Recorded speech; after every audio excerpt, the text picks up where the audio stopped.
En el transcurso de la historia, el hombre se ha encontrado frente a nuevos descubrimientos que han convulsionado sus conocimientos. Durante milenios, todos estaban convencidos de que la Tierra era plana, es decir, que al llegar a un punto determinado, los objetos se caían. Además, habría sido totalmente ilógico pensar que se podía seguir caminando cabeza abajo. ¿Quién podría sostener algo tan absurdo como eso? Otra cuestión absurda habría sido pensar que en la Tierra pudiese ser al mismo tiempo de día y de noche.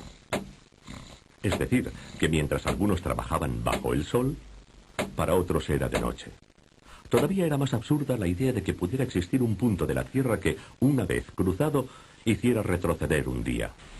En cambio, hoy sabemos que volando, por ejemplo, de Tokio a Honolulu, se cruza la línea de la fecha y se retrocede en el calendario. Naturalmente sabemos que cuando en California es mediodía, en Moscú es medianoche, y que los australianos están cabeza abajo respecto a nosotros y nosotros respecto a ellos. En el pasado, todas estas cosas estaban fuera del alcance de la experiencia humana y, en consecuencia, parecían incomprensibles. Actualmente, a nosotros también nos parecen incomprensibles las paradojas del espacio y del tiempo derivadas de la teoría de la relatividad, precisamente porque están fuera de nuestra experiencia cotidiana.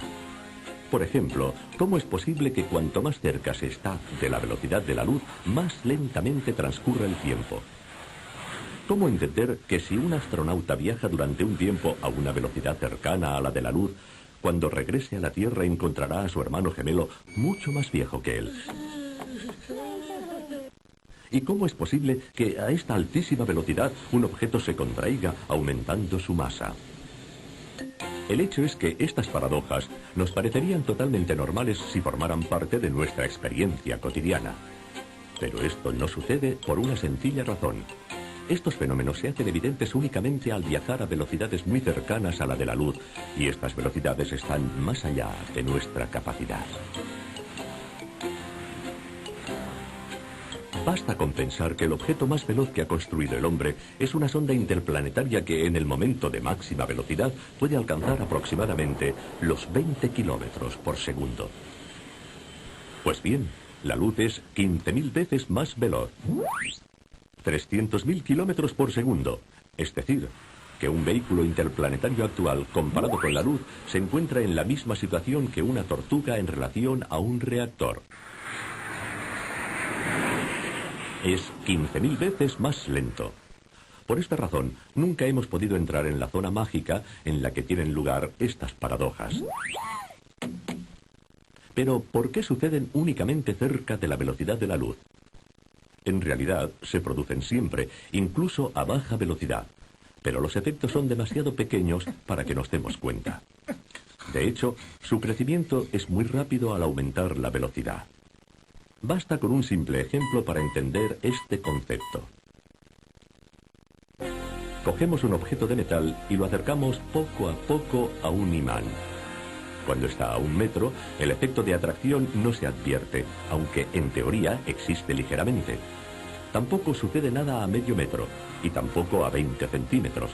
Pero a medida que nos acercamos, esta atracción empieza a notarse y aumenta cada vez más.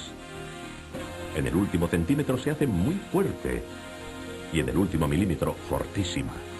Finalmente, en la última milésima de milímetro es casi irresistible. Con los efectos de la relatividad sucede algo parecido. Con la velocidad del automóvil estamos aquí, con la del cohete interplanetario aquí, es decir, en un punto en el que, en teoría, el efecto de la relatividad existe pero es inapreciable. Solo disponiendo de astronaves capaces de acercarse a la velocidad de la luz, entraríamos en el terreno de los efectos muy evidentes y bastaría, cada vez, un pequeño acercamiento para multiplicar este efecto y amplificar las consecuencias. De hecho, según una tabla aproximativa, suponiendo que una astronave parta hoy y regrese dentro de 1000 años viajando a 294.000 kilómetros por segundo, el tiempo relativo a bordo sería de 200 años. Pero sería suficiente con acelerar un poco, es decir, llegar a 299.792 kilómetros por segundo para reducir el tiempo a solo 2 meses. Después, bastaría con acelerar muy poco, solamente 4 centímetros por segundo, para hacer descender el tiempo relativo a bordo a solo 3 días. Partiendo de esta base, podemos llegar a una consideración que normalmente se olvida. Hemos visto que la velocidad de la luz es muy elevada, 300.000 kilómetros por segundo. Pero solo resulta muy elevada si la comparamos con nuestra manera de vivir y de movernos. Es decir, si la comparamos con una bicicleta, con un avión e incluso con un cohete. Contemplándola en el panorama general del universo, se trata en realidad de una velocidad bastante modesta. ¿Por qué? Porque es cierto que un fotón de luz emplea menos de 1,5 segundos para ir de la Tierra a la Luna. Pero también es cierto que emplea ya 8 minutos para ir de la Tierra al Sol. Si nosotros pudiéramos estar en el planeta Urano y viéramos viajar los destellos de luz de la Tierra al Sol, nos daríamos cuenta de que esta velocidad no es tan elevada. Veríamos avanzar la luz como un caracol. Si después nos situáramos en una estrella y observáramos los destellos de luz viajando entre la Tierra y la estrella más cercana, veríamos cómo realizan este trayecto en 4 años. Finalmente, si nos situáramos fuera de nuestra galaxia y viéramos avanzar la luz de un extremo a otro de la galaxia, veríamos cómo realiza este trayecto en unos 100.000 años. Es decir, nos parecería casi inmóvil. A partir de aquí, podemos ejercitar nuestra imaginación. Supongamos que la velocidad de la luz no es de 300.000 kilómetros por segundo, sino mucho menor, solo de 100 kilómetros por hora. Pues bien, en ese caso, nosotros podríamos experimentar cotidianamente los efectos de la relatividad. Por ejemplo, podríamos ver cómo un automóvil en la carretera se contrae a medida que aumenta la velocidad y no consigue alcanzar jamás los 100 kilómetros por hora, que serían un límite insuperable, ya que, para que el coche acelerara a esa velocidad, sería necesaria una energía infinita. Y también la masa del coche sería infinita. También podríamos ver cómo a bordo del automóvil todo se desarrollaría lentamente, tanto más lentamente cuanto mayor fuera la velocidad. Si este coche viajara de esta forma durante 10 años seguidos sin detenerse, ¿qué sucedería?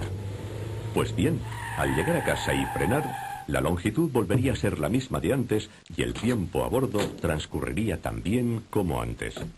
Pero, mientras que para la gente que se quedó en casa habrían pasado realmente 10 años, para los que estaban a bordo habría pasado mucho menos tiempo, quizás solo 10 semanas o 10 días, según la velocidad, debido a la mayor lentitud del tiempo, y en consecuencia, a la mayor lentitud de la vida y de los procesos vitales. En un mundo como este, los efectos de la relatividad serían una rutina cotidiana. Por ejemplo, en un partido de tenis, debido al efecto de la velocidad, la pelota se contraería en cada golpe. Después, al detenerse, volvería a sus dimensiones anteriores. Después de un tiempo, ya no tendríamos en cuenta lo extraño del caso y lo consideraríamos una ley física normal, como en realidad es. Y al subir a un tren que viajara de Turín a Roma, sabríamos perfectamente que, mientras los relojes de las estaciones ferroviarias señalan una duración del viaje de 8 horas, nuestro reloj señalaría quizás solo 1 hora, porque al viajar cerca de la velocidad de la luz, habríamos vivido más lentamente. Y cuando hubiéramos llegado, volveríamos a situar las manecillas correctamente, tal como hacemos al bajar de un avión que ha atravesado distintos usos horarios. En resumen, los efectos de la relatividad ya no nos sorprenderían si viviéramos en esta dimensión que en realidad no podemos experimentar porque la velocidad de la luz es demasiado elevada para nosotros. Naturalmente, permanece un gran interrogante, un enigma que sigue desafiando nuestra mente. ¿Por qué sucede todo esto? ¿Por qué motivo cambian el tiempo y las dimensiones con la velocidad? En cierto sentido, la respuesta es muy sencilla.